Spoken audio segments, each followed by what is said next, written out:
Thought that joke was over. Pay attention, I'm doing it properly. This is a disaster. This is a culinary disaster. But to salvage it by pouring gravy over everything. Says, can you make the sexy music, please? 2008. Wow, wow, wow.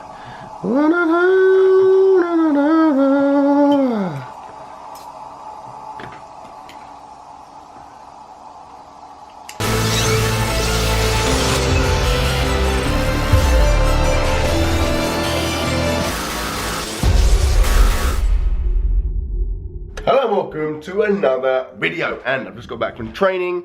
I'm home, my house is a mess, I'll explain why in a second, but first I'm going to show you the training footage from a session. Now it's going to confuse you because in this session I'll be wearing different attire to that which I'm currently adorning. The reason for that is because the session I'm going to show you is not the one I just did. Basically, I obviously have different sessions during the week, different rep ranges and stuff, and today's was a pretty boring, mundane, volume-based session with sets of 9, whereas the session I did on Monday was an exciting AMRAP session, and therefore I'm going to show you the footage from the AMRAP session. So it was squats and deadlifts. The weight is gradually getting heavier as we move through the cycles and within the cycles, so I'll show you that now, and then I'll catch up with you afterwards.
Okay, so I am pretty pleased with that. Like, I mean, basically how I work things as I move through my training cycle, the rep ranges decrease and the set ranges increase. So at the moment, or this week and last week, it was sets of 5, then it will be sets of 4 and so on. And the last set is always an AMRAP set in that session, and I use that, I've said before, I use that to inform how I adjust the weights in the following week. So if I, or 2 weeks later, so if I smash the AMRAP and get loads in those reps, I'll increase it by a significant amount. If I do maybe a couple more than required, I'll increase it by a small amount. And if I just hit the minimum requirement, then I'll just keep the weight the same. But that never happens basically. But yeah, I'm pleased. I mean, that was sets of 5, and to get AMRAP sets of 9 and 8 is pretty reasonable. The weight is still not mega heavy, it's still fairly, you know, conservative, but like I said, I am being very cautious, I am being very gradual and patient, and I think in the long term it's going to work in my favour. Squats, I'm starting to feel good. I mean, it's still not feeling great. I'm still aware of the fact that I am doing a wider stance, and I am aware of that, but it does feel more comfortable than it did. I'm now having to think about less, whereas before I was really having to focus on pushing my knees out and that kind of thing. It's starting to feel more natural, which is obviously good, and that's hopefully going to lead to a better squat coming into the cycle. Deadlift, felt pretty crap, but to be honest, I don't really care. Like, I smashed that deadlift PR a couple of weeks ago, which you should have seen by now. If you haven't seen it, what is wrong with you?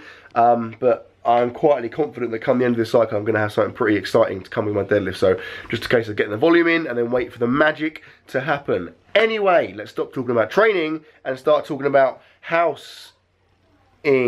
So today Sarah's had basically she goes to various like baby kind of things during the week, and today they go to yoga, and there's loads of other women there with babies, and they kind of hang out and they're doing like a little rotation. So one day they go to one of their houses, one day they go to the other house, and so on. Today it was time to come to our house. Thanks for the invite. Didn't get one. I mean, I was at work and I'm a man, but still a bit sexist, and work Yeah, they all came here, which is why, if you look at our front room, there's a massive thing on the floor, everything's moved. I guess this is kind of like baby space. There were, I'm led to believe, 8 mothers and 9 babies.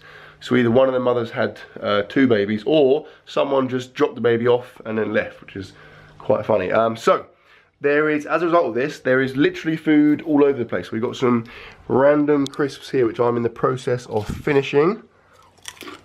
Cheese and onion,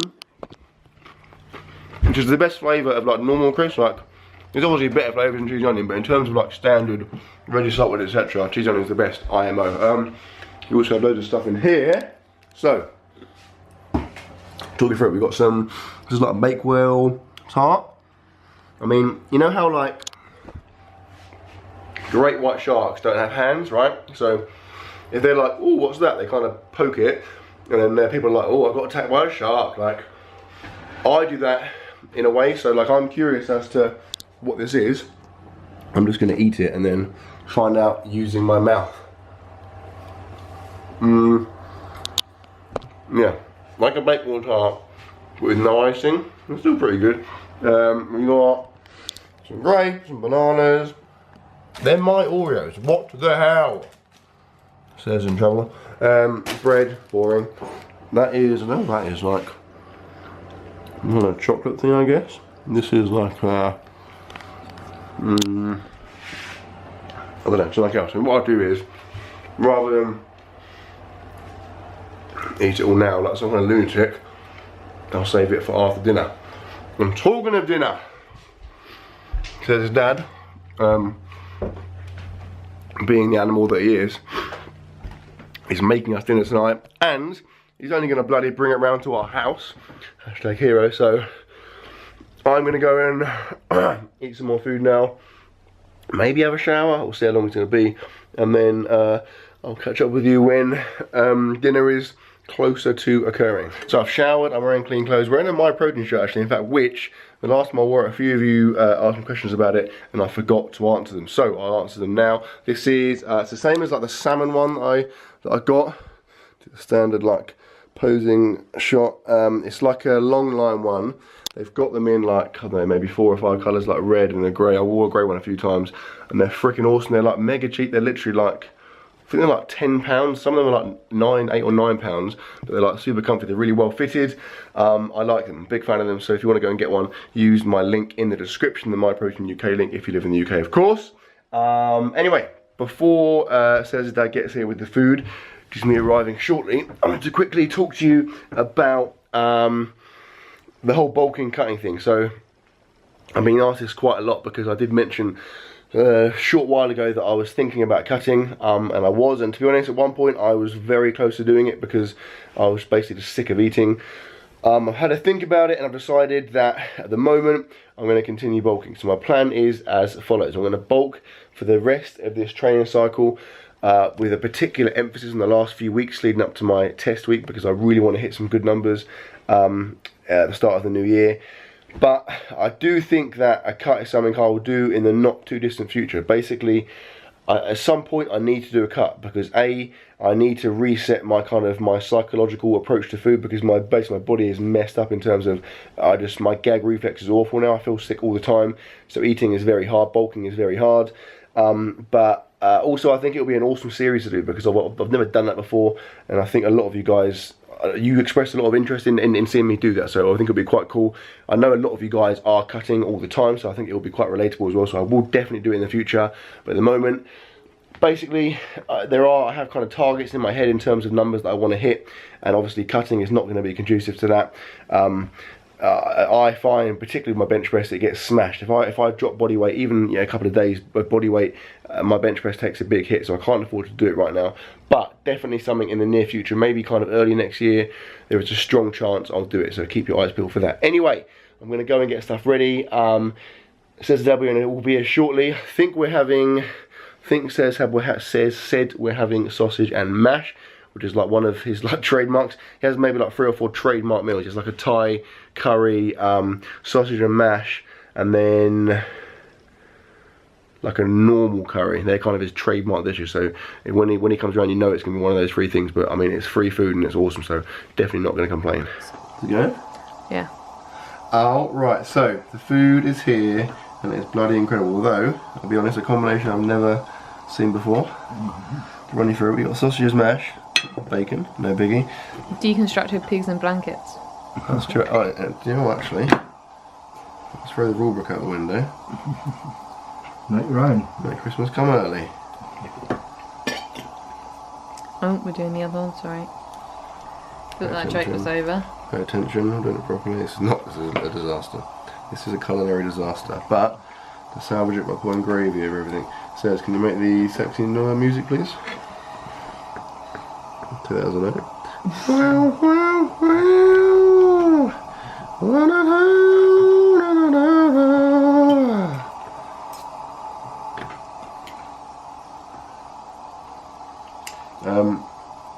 Luke was asleep, BTW, which is why you may be able to hear white noise. If you don't believe me, here's the baby cam. Is that getting a focus? Nah. What are you doing? Try again. You didn't give it a chance. You're really close. Did it work? Yeah. Okay. Now he's asleep. So I'm gonna go for this now. I have no cutlery. I could use my hands or. Thank you. I'm basically in the wrong seat. Let's be honest. I'm gonna try and do it as it was intended to be eaten.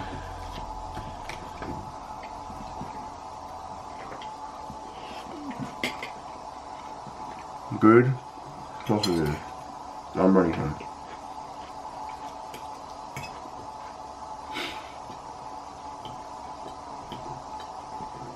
That was some good sausage, bacon, mashed potato, peas and green pea beans, sweet, whatever they were, green thingies, managed to. So now it is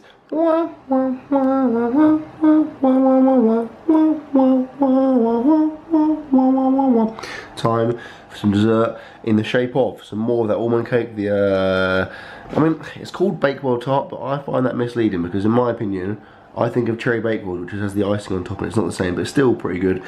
These I've not tried yet, so I'm going to go live. This, I don't know what it is. I'm going to figure it out by eating it. So here we go.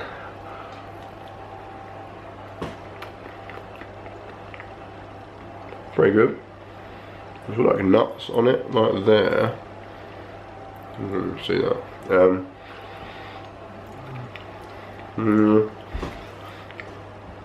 Some kind of like chocolate nut tart thing, and these look pretty awesome. They're kind of like raisin, chocolate and raisin, like flapjack kind of things. Let's try one of those.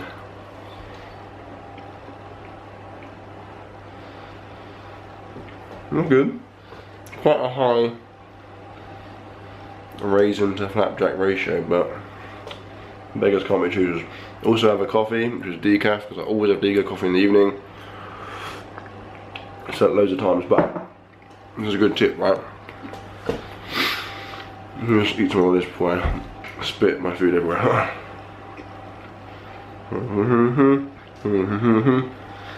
While I finish eating this, I'll entertain you with some lift music.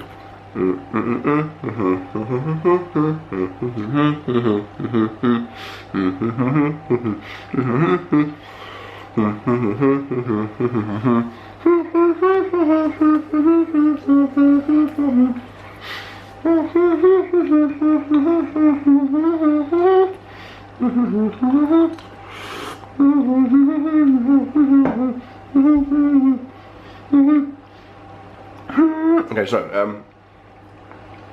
the reason I have decaf coffee, and I only have one caffeinated drink a day, this is a great tip, is to maintain my caffeine sensitivity. What I mean by that is, if you drink like 5, 6, 7, 8, 9 caffeinated drinks a day, like coffees and teas, caffeine will no longer have any real effect on you, you know. Whereas I have one caffeinated drink a day, that means that caffeine does have effect on me. I'm a responder, and that means that when it comes to my testing weeks before a deadlift session, for example, I can down like a can of Monster and it's like mega effective. It really works and I feel super hyped, whereas for the average person who drinks loads of coffee and tea, probably wouldn't have as much effect. And it means I don't have to try, like, don't have to take like pre-workouts and stuff, which is obviously expensive, and like you have to keep taking more and more and more. So I'm pretty happy with that setup as it is. Anyway, yeah, these things here, I mean, I reckon a lot of this stuff is like a, I don't know, I think a lot of it, I mean, if you're a mum that goes to yoga, you're probably going to be like a weird like vegan or like vegetarian or dairy-free kind of person, so probably a lot of dairy-free / vegan stuff going on here, but I'm not going to lie, it's pretty good. And I feel like homemade cakes are freaking awesome. Like, homemade cakes are definitely the best cakes in my opinion, so I'm going to continue working my way through this and then see you later. So a good 50 minutes has passed since I last spoke to you, and yet I'm still drinking my coffee. That gives you a clear idea of how slow a hot drink drinker I am. Like, I just drag them out for ages. I don't know why, like I really enjoy it. Like Sayers will literally just down it like it's a shot, but I like to savour it, you know, just make the most of it. Anyway, I'm now sat here at the moment editing the video you're watching, plus replying to some clients, plus eating some of Aldi's own Oreos, which are freaking awesome. When I first got them, I wasn't convinced, but now I've come round and they're really, really good. Definitely recommend them. Also eating a clementine, because as you all know, when you eat one good thing, it cancels out a bad thing. In this case, one clementine cancels out a whole pack of Oreos. It is fairly late, so I'm going to finish this off, get the emails done, the video done, and then I'm going to go upstairs and we're going to watch another episode of Transparent, which is the program we're watching right now, and it's freaking awesome. I've explained it before. It's on Amazon Prime. It's about an old man who is trans. It sounds pretty weird, but it's freaking awesome, so definitely recommend it. It's very like kind of niche and like original. It's really cool. It takes maybe like 2 or 3 episodes to get into it, but after a while the characters are really like awesome and cool, and definitely something worth watching. This video will go on no Morio. I just ate a whole pack of Oreo. This is right, it is time to go upstairs. Like I said, I did just eat an entire pack of Oreos, so I'm pretty full right now. But of course, as is the case every evening, I must have my pre-bed hot coconut teen nut coconut teen, which comprises of about 300 to 400 ml of whole milk, about 30 grams of chocolate smooth whey, 5 grams of creatine, and a dessert spoon, ordinarily about 30 to 40 grams of coconut oil. So I'll mix that all together. Gives me around 700 calories or so. I down it, because if you drink it over a prolonged period of time, your stomach will be annoyed. If you just down it, then your stomach's annoyed, but it's tough because you've already drunk it, you know. Whereas if you drag it out, your stomach's like, no, you're going to stop drinking this now. So it's all about tricking the stomach. Anyway, I'm having that. I'm going to bed. Well, I guess I'm having that, and I'm going to go and watch Transparent. So I sincerely hope you've enjoyed the video, guys. If you have enjoyed it, please give it a thumbs up, and I will see you tomorrow.